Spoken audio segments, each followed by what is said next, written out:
Mexican security forces have captured the alleged cartel leader Ovidio Guzman Lopez, son of the notorious drug lord known as El Chapo.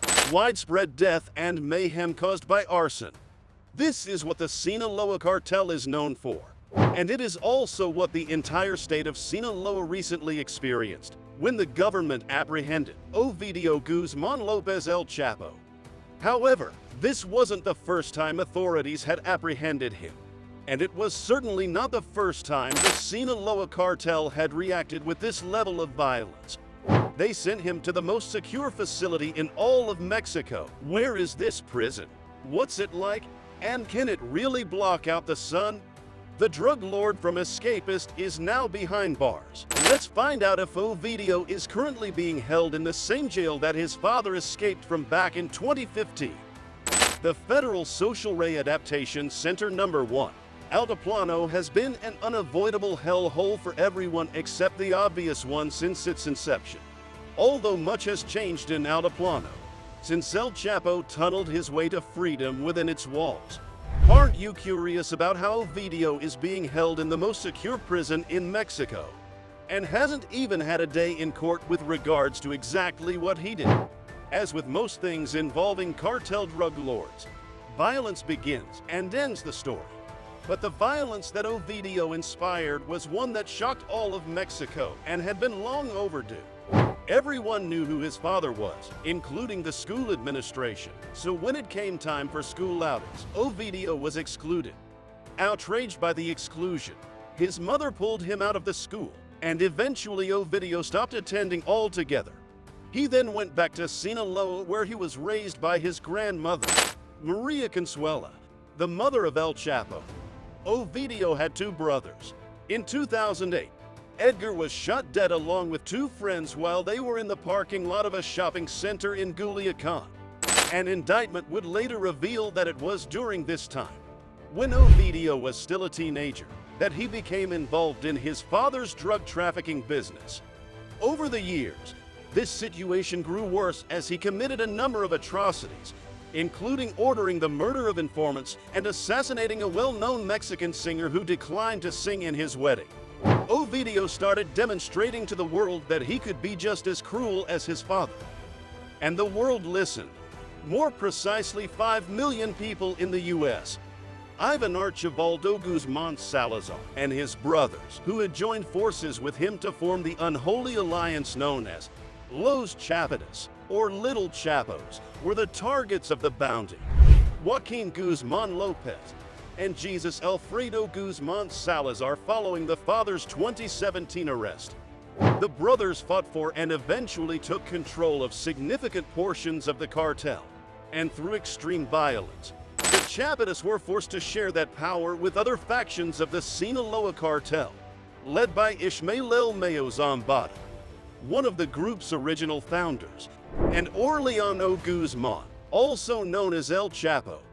Los Chapitos developed a reputation as hyper-violent millennials who command nothing but fear from local residents. Now, this is the most absurd aspect of Los Chapitos.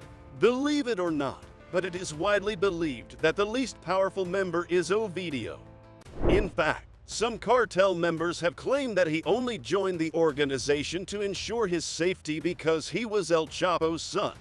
Another reason he is seen as the weakest link in Los Chapitos is his way of life over the years. Ovidio inherited his father's love of spectacle and applied this to his own life.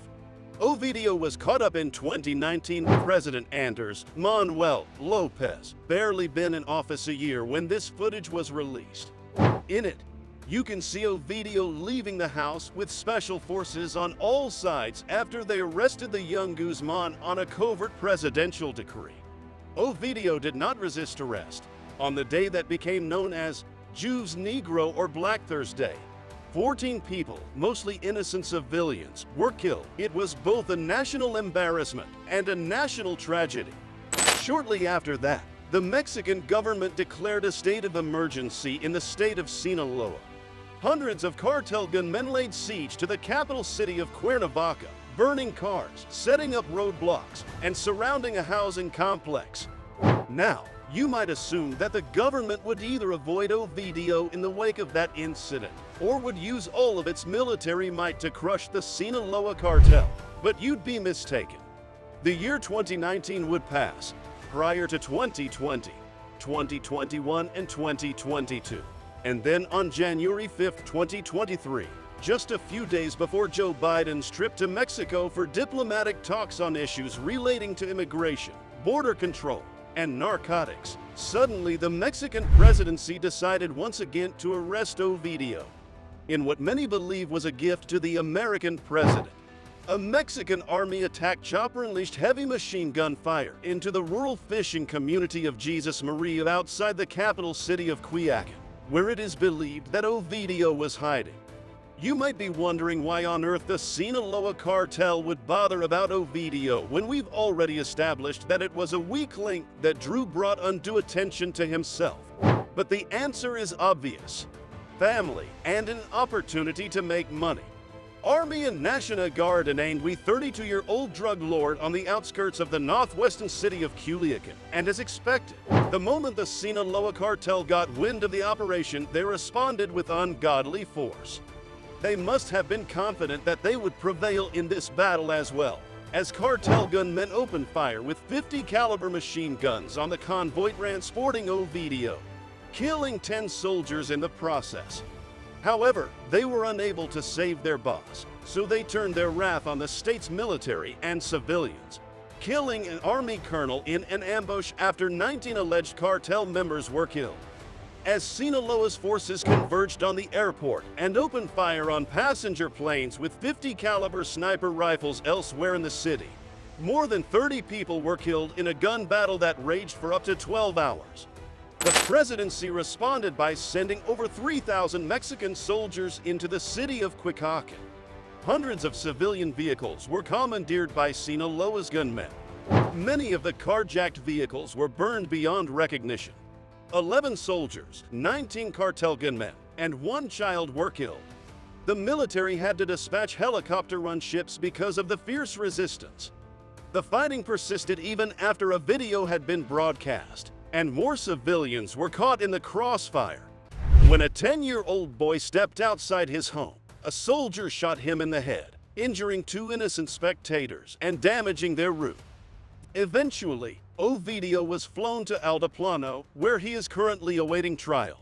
The specifics of his detention are classified for obvious reasons, and the general public is not permitted access to the prison cells. But thanks to his notorious father, we have a model we can use for Ovidio Guzman's cell security.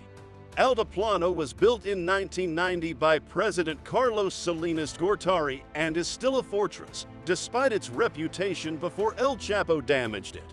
The walls are reinforced to be so thick that they measure up to 1 meter or 3.3 feet, making it very difficult to ram through.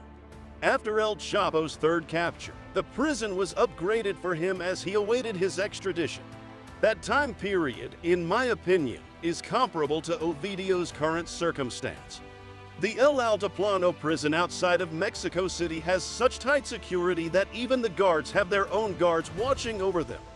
GODs guarding guards to prevent any burrowing underneath. Like his father, Ovidio will be watched by hundreds of security cameras around the clock and a special team of about 30 elite GODs. Despite the fact that the previous alarm didn't sound when El Chapo staged his spectacular escape, his cell's construction workers have constructed strengthened steel fences and a new underground alarm system. When or if he is permitted to move about inside the prison, he will likely remain handcuffed and accompanied by guard dogs who will also serve as his food tasters to prevent him from poisoning himself. Not to escape like his father, Ovidio's first 5 days at El Poblano will probably be spent shuffling between 7 different cells. There have been persistent rumors that Ovidio will eventually be extradited to the United States as a kind of gift. But we'll have to wait and see what the current Mexican administration has been doing to demonstrate that they are in charge of their own country despite how dire things appear. They may believe that they don't need America's assistance, but we don't know how true this is. What we do know is that they will face another test when Ovidio's trial finally begins. That's it in this video. So what are your thoughts on the security of the prison? Let us know in the comments below. And don't forget to share this video with your friends and family. And don't forget to subscribe to our channel and hit the notification bell for more updates. Thanks for watching.